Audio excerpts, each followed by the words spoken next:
নিরামিষ কাঁচকলা আলুর দম বানানোর জন্য কাঁচকলা ও আলু খোসা ছাড়িয়ে কেটে নিয়েছি। কড়াইতে তেল গরম করে জিরে ও তেজপাতা ফোড়ন দিয়ে আলু ও কলার টুকরোগুলো ভাজতে দিয়েছি। মিক্সিতে আদা, জিরে, টমেটো, শুকনো লঙ্কা পেস্ট বানিয়ে নিয়েছি।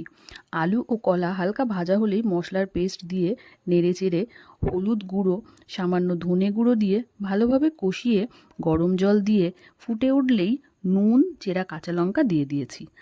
আলু আর কলা সেদ্ধ হয়ে গেলে এবার ঝোলটাও শুকিয়ে এলে গ্যাস বন্ধ করে উপর থেকে ঘি গরম মশলা ছড়িয়ে কিছুক্ষণ ঢাকা দিয়ে রাখলেই তৈরি নিরামিষ কাঁচকলা আলুর দম। এই রেসিপিটা তোমরা কে কে আগে খেয়েছো?